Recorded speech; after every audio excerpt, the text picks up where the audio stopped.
Stars looked peaceful, like cold diamonds scattered across the endless black sky. But for Ethan Cole, that peace ended in a scream of metal and fire. His ship tore through the atmosphere of an unknown planet, alarms blaring and red lights flashing. "Come on, stay together," he shouted, his hands gripping the control sticks. The engines had failed. A plasma blast from an alien fleet had ripped through his ship only minutes ago. He was a human engineer, not a soldier, just unlucky enough to be caught in the middle of a galactic war. The ship shook violently. Through the cracked windshield, he saw a world of ice below, endless white mountains glowing under two pale moons. It was beautiful and terrifying. The impact came like thunder. The ship slammed into the ice plains, slid across the frozen ground, and broke apart. The world turned black. When Ethan opened his eyes, everything was silent. His body ached and cold bit deep into his skin. He looked around. The crash site was a field of twisted metal half buried in snow. Smoke rose into the frozen wind. He tried to stand but fell to his knees. Blood marked the snow. His oxygen mask flickered weakly. He pressed a button on his wrist and no signal, no help. "So this is how it ends," he whispered with a weak smile. "Frozen to death on a planet no one's ever heard of." Then he heard something, a sound like crystal chimes in the wind. He turned his head. Shapes moved in the mist. Tall, glowing figures with silver-blue skin and eyes that shone like stars. Aliens. Ethan's heart raced.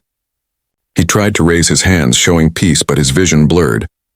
The last thing he saw was one of the figures stepping forward, her voice calm and powerful. "Take him to the Queen." He awoke again in warmth. The air smelled sweet and a soft light filled the room. It wasn't a hospital, it was beautiful. Walls of glowing crystal surrounded him. Strange runes shimmered like fireflies. He sat up slowly.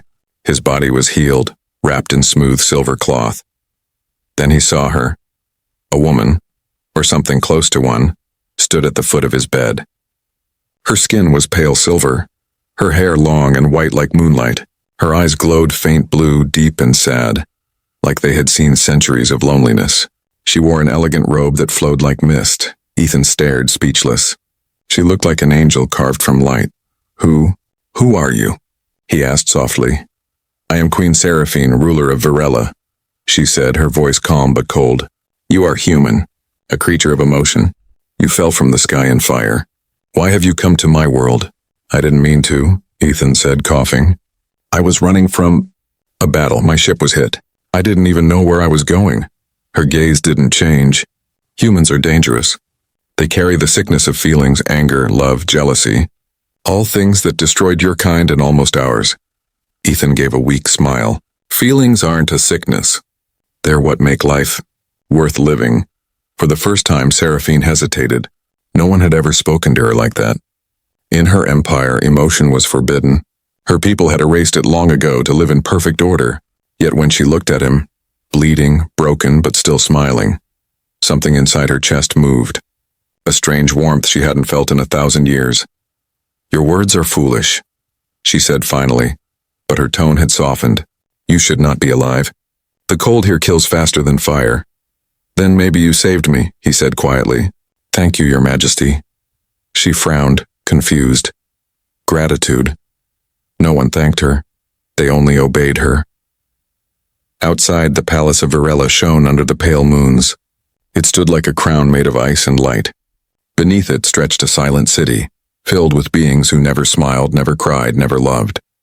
They worked and walked in perfect harmony, emotionless, mechanical. Inside her private chamber, Seraphine stood alone after leaving the human. Her heart beat faster than usual.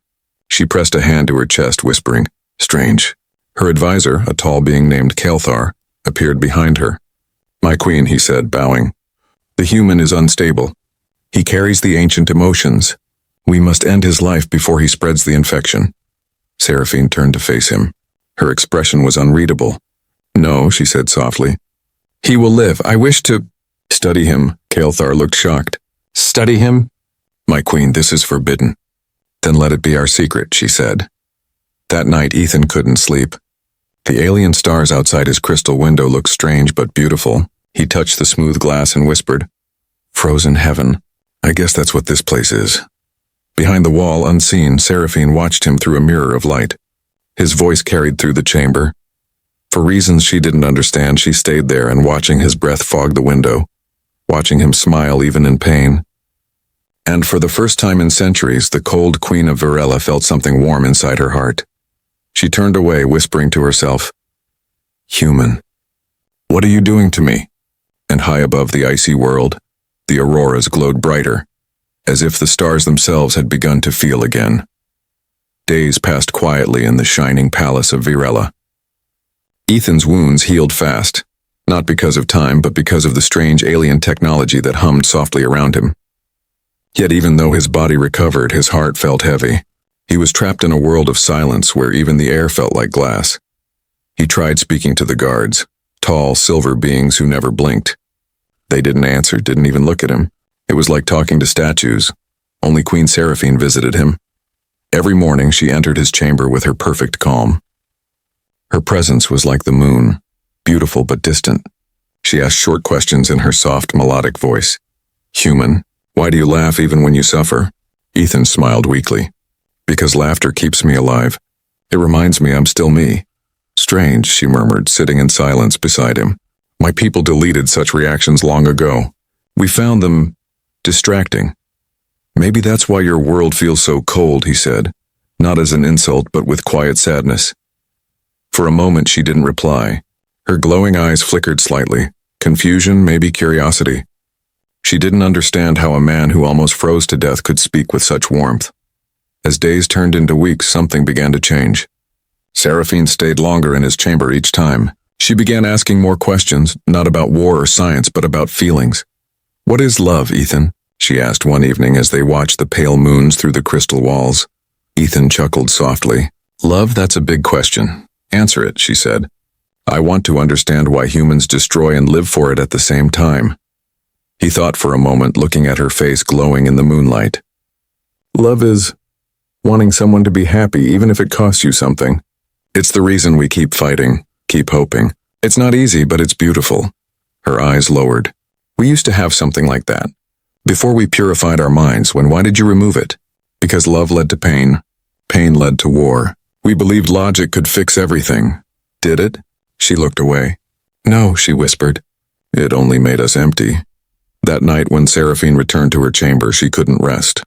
She walked across the glowing floor, her reflection following her like a ghost.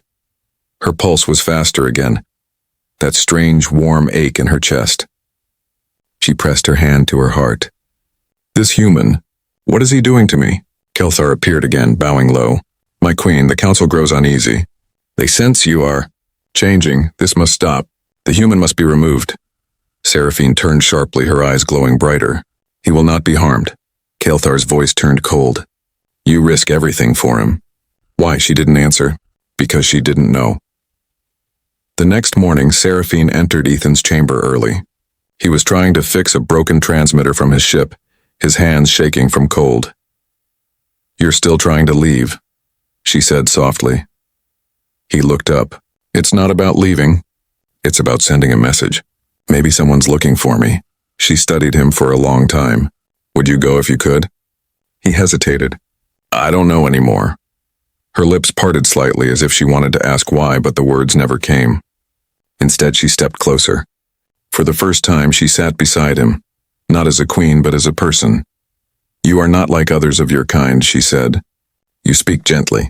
You smile even when it hurts." "Why?" Ethan chuckled. "Because there's always something to smile about, even here." He looked into her glowing eyes. Even now, she blinked, confused. Her heart made that strange jump again, fast and soft at the same time. That evening they walked through the Hall of Memory, a place filled with statues of her ancestors.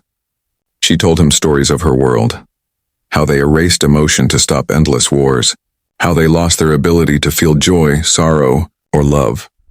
"Sometimes I wonder," she said quietly, "if we killed something greater than war itself." Ethan looked at her. "Maybe you did, but maybe it's not too late to bring it back." "Bring it back?" "Yeah, feeling, love, whatever you want to call it. It starts small, like this moment right now." Seraphine's eyes met his. For a long second they just stood there. The air between them felt alive. And then, without thinking, Ethan reached out and lightly touched her hand. Her breath caught. It was such a small thing, but to her it felt like fire. No one had ever dared to touch her before. Her skin glowed faintly where his fingers brushed it. "Your hand is warm," she whispered. "And yours is cold," he said softly. "But maybe we can fix that." She looked down, unsure what to do. Every rule, every law told her to pull away, but she didn't. She let him hold her hand for one heartbeat longer. Later that night, she stood alone by her window.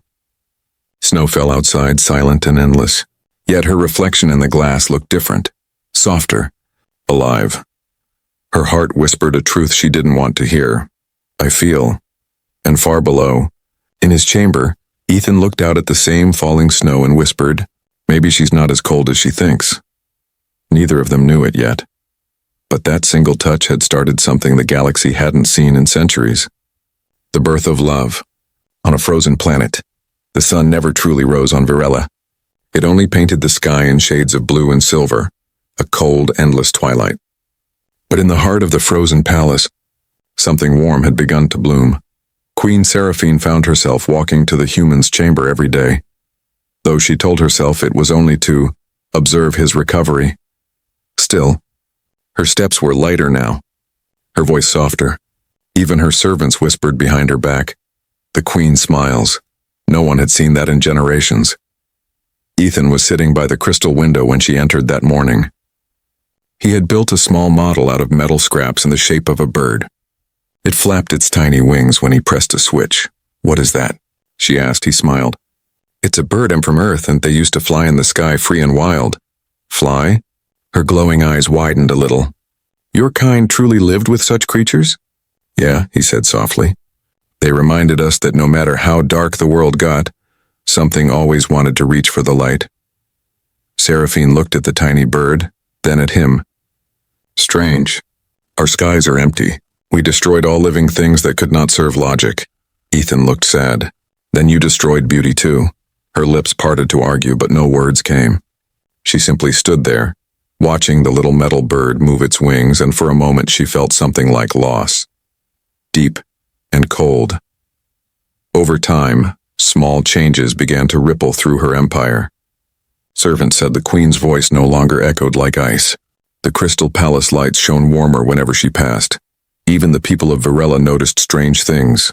A child laughed once and wasn't punished. 2 workers paused to look at the moons together and didn't fear arrest. The queen's warmth was spreading. Unseen but unstoppable, but not everyone was pleased. In the High Council chamber, Kelthar stood before the elders, beings with faces like carved stone. "The queen is losing control," he warned. "The human's presence infects her." She hesitates in judgment. She shows mercy, emotion. One elder hissed. "Unacceptable. If she continues, the empire will collapse." Kelthar bowed. "Then we must act." That evening, Seraphine walked with Ethan through the Hall of Echoes into a long corridor of light. She seemed distracted, her voice quieter than usual. "You look troubled," Ethan said. "I heard whispers," she replied. "They say I'm changing, that I'm weak." He stopped walking. "They're wrong.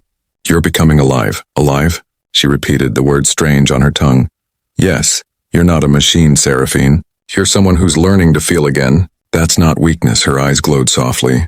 "You speak of feeling as if it were a gift." "It is," he said gently. "It's the reason we smile when it hurts. It's why we cry when something matters." "Cry," she said slowly, tasting the word. "We once did that, before the cleansing." "Maybe you should try again," he said with a small grin. She gave a quiet laugh, a soft, musical sound that surprised even her. For a moment her laughter filled the hall like sunlight breaking through clouds. Ethan couldn't help but smile too. For the first time, they weren't a queen and a prisoner, just 2 souls standing under alien light, learning what it meant to be human. But peace never lasts. That night, guards surrounded Ethan's room. He looked up in shock as Kelthar entered, holding a glowing staff. "Human," he said coldly, "your influence ends tonight.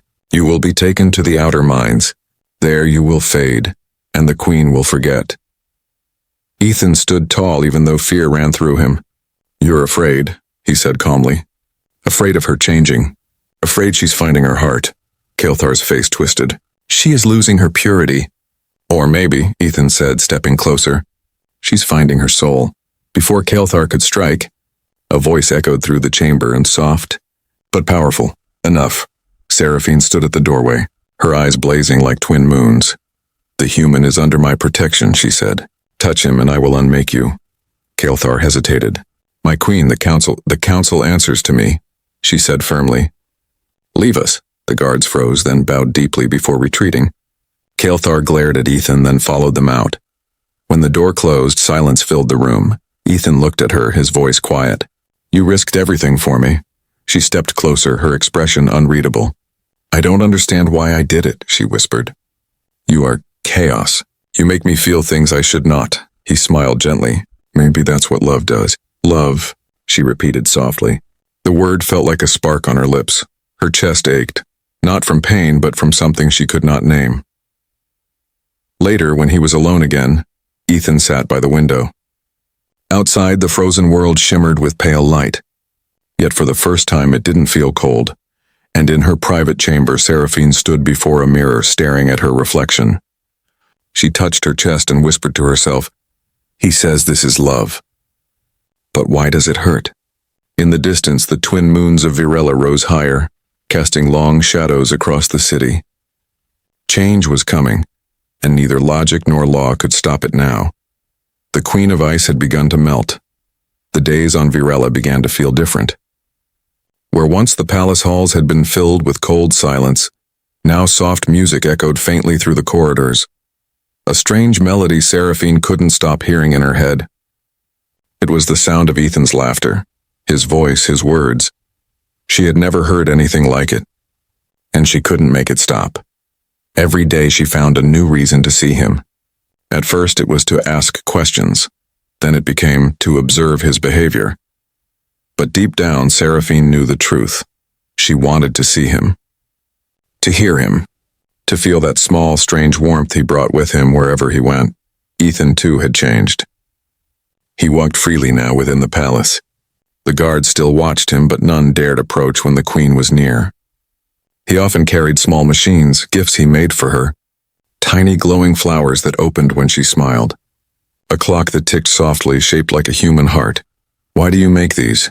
She asked one evening as they stood on the palace balcony, staring at the frozen sky. Ethan smiled. Because every world deserves a little beauty, even one made of ice. She looked at the glowing flower in her hand. It's useless. It has no purpose. Not everything needs a purpose, he said gently. Some things exist just to remind us we're alive. She stared at him for a long moment. Alive, she whispered. I like that word. They began spending more time together, in the gardens of crystal trees by the lakes of frozen light, and in the quiet observatory that looked out over the stars. Seraphine found herself telling Ethan stories from her childhood, how she had been trained never to cry, never to hope, never to feel. When my mother died, she said softly, I didn't shed a tear. It was forbidden. They said mourning was weakness. Ethan listened, his eyes full of empathy. It wasn't weakness, he said. It was love. You just weren't allowed to show it. She turned toward him. Then teach me. Teach me what it means to love. He smiled faintly, his breath misting in the cold air. It's not something I can teach. You have to feel it. She stepped closer. So close he could see the reflection of stars in her eyes. Then show me. Time slowed. The air between them shimmered with tension. Ethan could hear her slow, steady breathing, feel the cold energy that radiated from her body. He raised a trembling hand and brushed his fingers against her cheek. Her skin felt smooth, almost like glass, but beneath it pulsed something alive.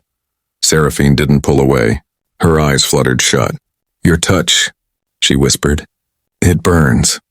It's just warmth, he said softly. No, she breathed. It's something else. Their faces drew closer, and in that fragile, perfect moment, the Queen of Virella, a being who had never known emotion, felt her heart race for the first time in her life. Their lips met, gently, uncertainly, unlike a spark on frozen stone. The world outside the palace seemed to pause. The auroras above grew brighter, twisting and dancing across the sky. For Seraphine, it was like drowning and breathing at the same time. For Ethan, it was like finding sunlight after years of darkness. When they parted, she looked shaken, almost afraid. "What have you done to me?" she whispered. He smiled softly. "Nothing you didn't already want."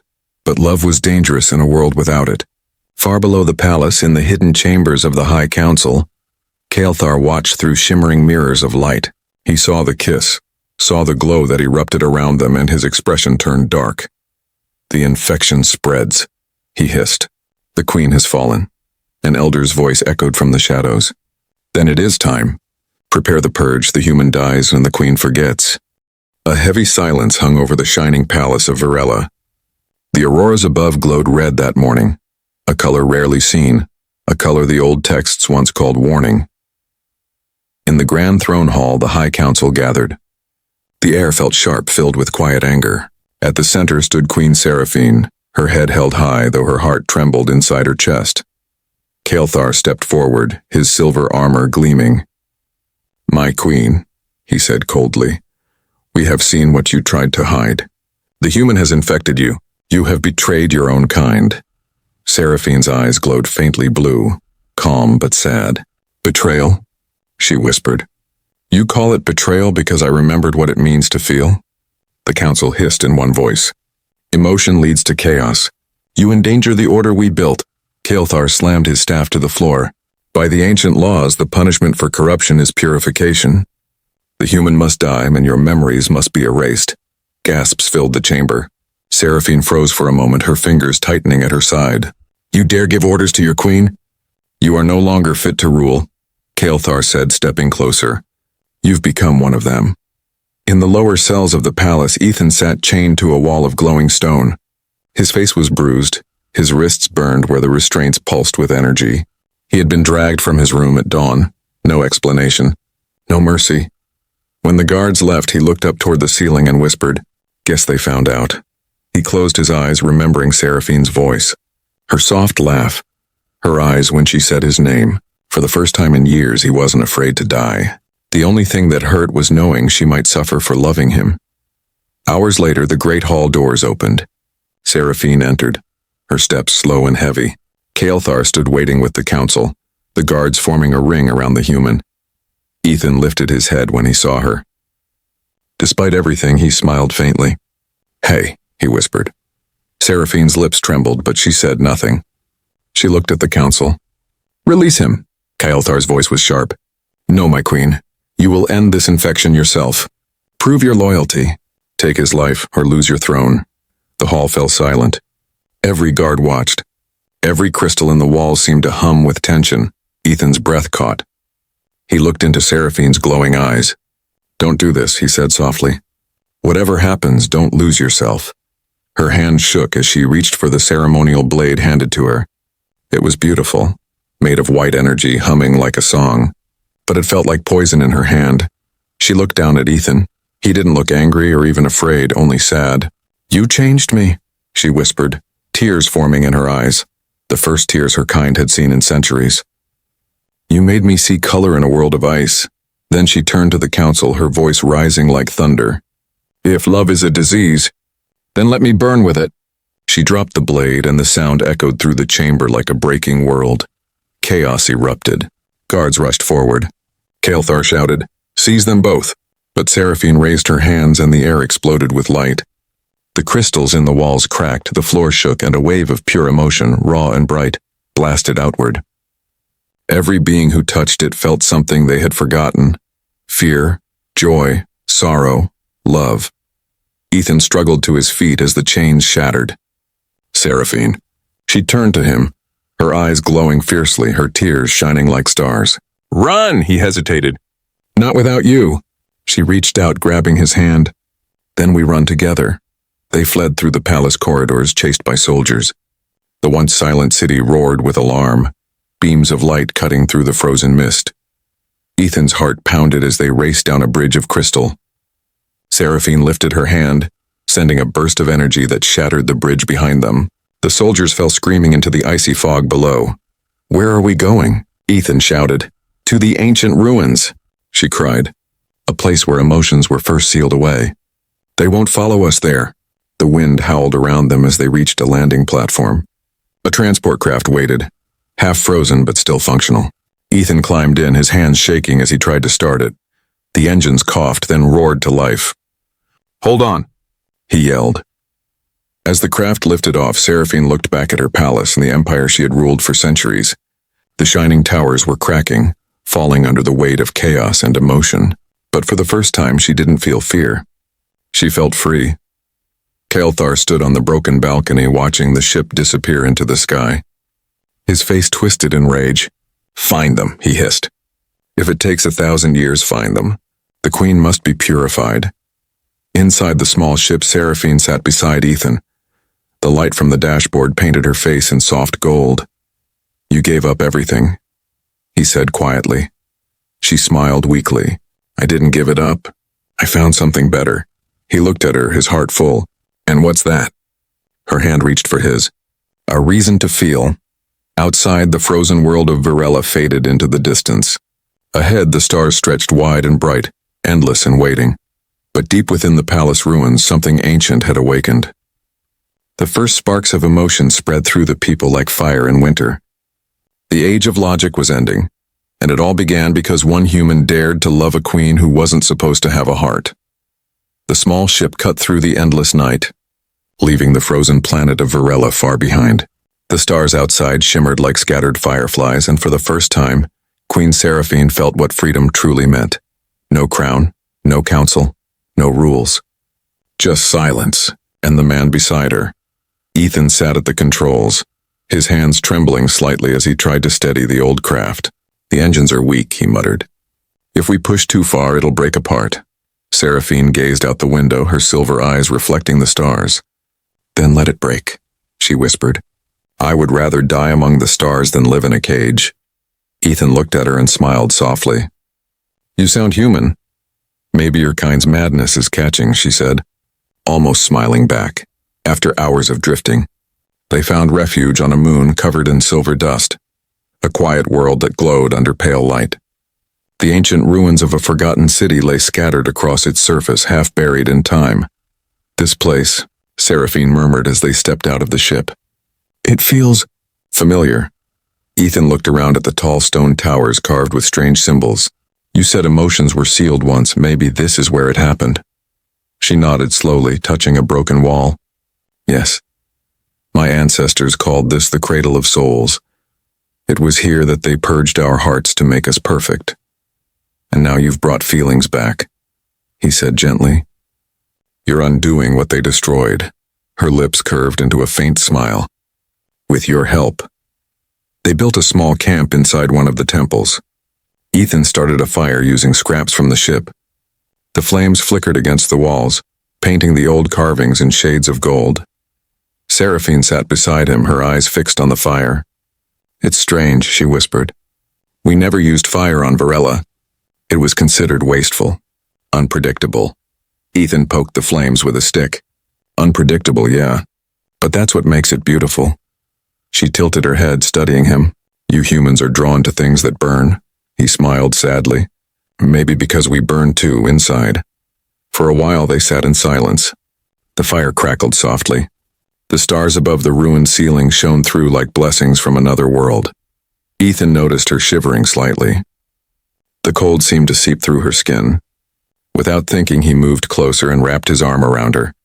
She stiffened at first, unaccustomed to such closeness. But then she relaxed, leaning against him. "Your warmth?" she said softly. "It hurts." He looked down at her. "Hurts?" She nodded. "Because it feels like something I was never meant to have." He brushed a strand of her white hair behind her ear. "You were always meant to have it, Seraphine. You just forgot." Her eyes lifted to meet his, glowing faintly in the firelight. "And what happens when I remember too much?" "Then you'll be alive," he said simply. As the night deepened, they talked about Earth. Oceans that moved, cities that sang, rain that smelled like new life. Seraphine listened, her face softening with every word. "I wish I could see your world," she said. "To feel rain on my skin," Ethan smiled. "If we survive this, I'll show you." "I promise," but she looked away, her expression darkening. "You shouldn't make promises, Ethan Cole. My kind will hunt us until the stars die." "Then let them," he said firmly. They can't stop what's already begun.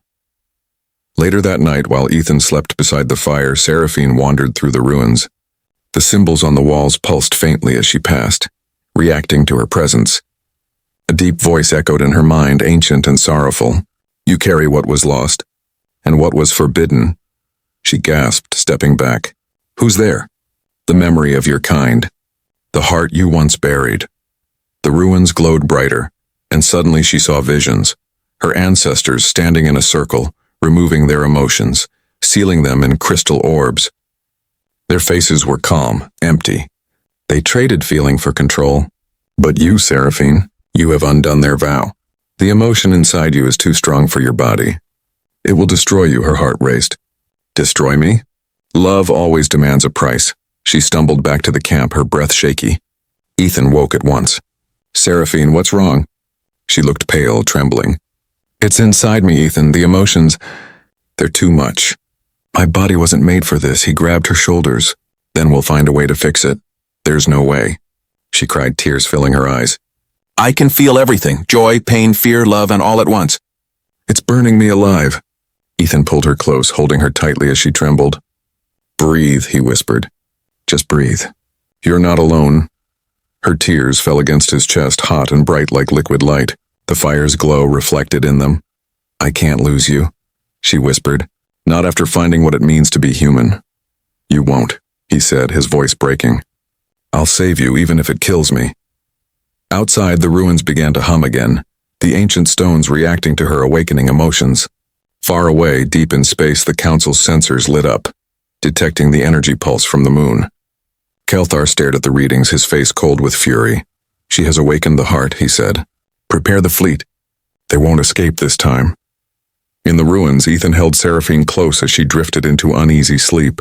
He looked up at the sky, where distant stars shimmered faintly red. He knew they would come for her. He also knew he would never let them take her, even if it meant facing an empire alone, because sometimes the smallest flame burns brighter than 1,000 frozen worlds. The sky above the silver moon trembled with light. Far in the distance, hundreds of alien ships began to descend, sharp, dark, and glowing like blades of ice. The council fleet had found them. Inside the ancient ruins, Ethan Cole and Queen Seraphine stood side by side, staring at the sky. The air hummed with the sound of war.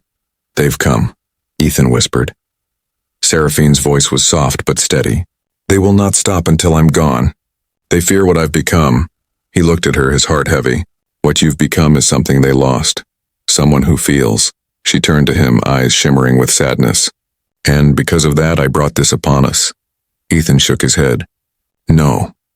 You brought life to a dead world. The ground began to shake as the first blasts hit the ruins. Ancient walls crumbled, dust falling like snow. The sky turned white with explosions. Seraphine's power flared, the air around her glowing with light. Go to the ship, she ordered. You must leave. They want me, not you. Ethan stepped closer. I'm not leaving you, Seraphine. Don't even ask me to. Her voice broke. You don't understand. My body can't contain the emotions anymore. The heart of Varela, the ancient energy inside this place, it's merging with me. I'm becoming something they will destroy. He placed his hands on her shoulders. Then we face it together.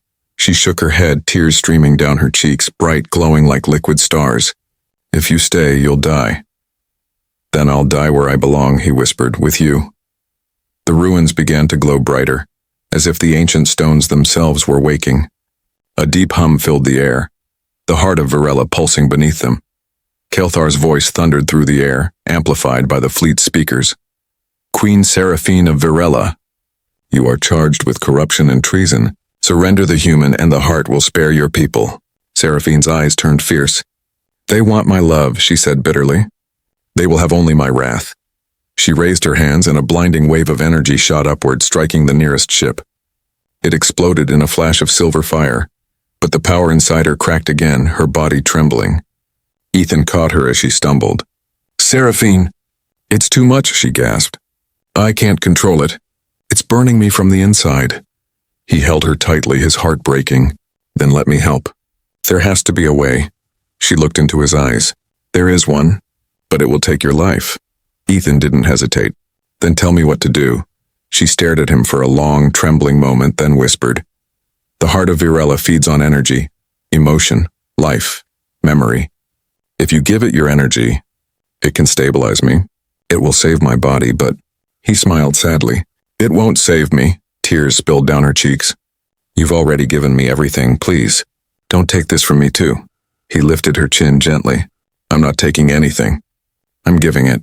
He brushed his lips against hers, soft, full of warmth and finality. "You once asked me what love is," he said quietly. "This is it. Loving someone enough to give them the world, even if you're not in it." The heart beneath them began to glow, responding to their emotions. Ethan stepped into the center of the ancient circle. The ground lit up beneath his feet. Seraphine reached for him, sobbing.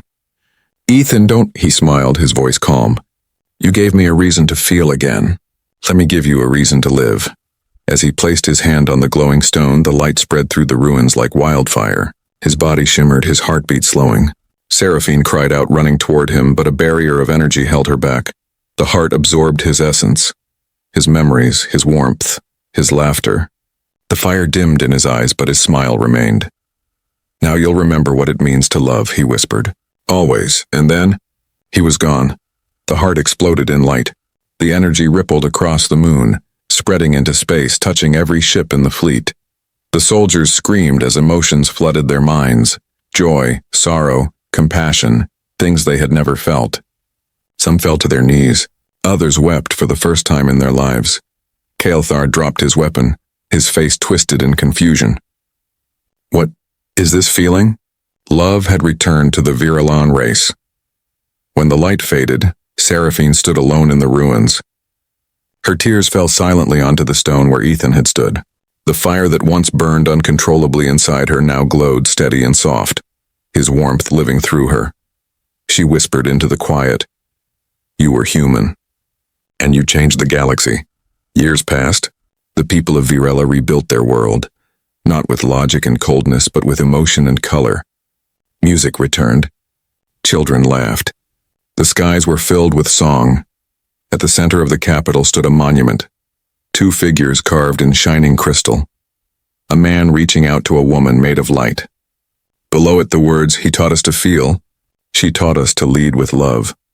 And every year when the auroras danced across the sky, Seraphine stood beneath them, her eyes glistening as she whispered to the stars, "I still feel you, Ethan." In every heartbeat of this world, the lights shimmered brighter, as if the stars themselves remembered. Because somewhere in the echoes of eternity, love still lived, burning brighter than any sun and forever beyond death. And message: love is not weakness. It's the universe's most powerful force, the one that even time, war, and death can't destroy.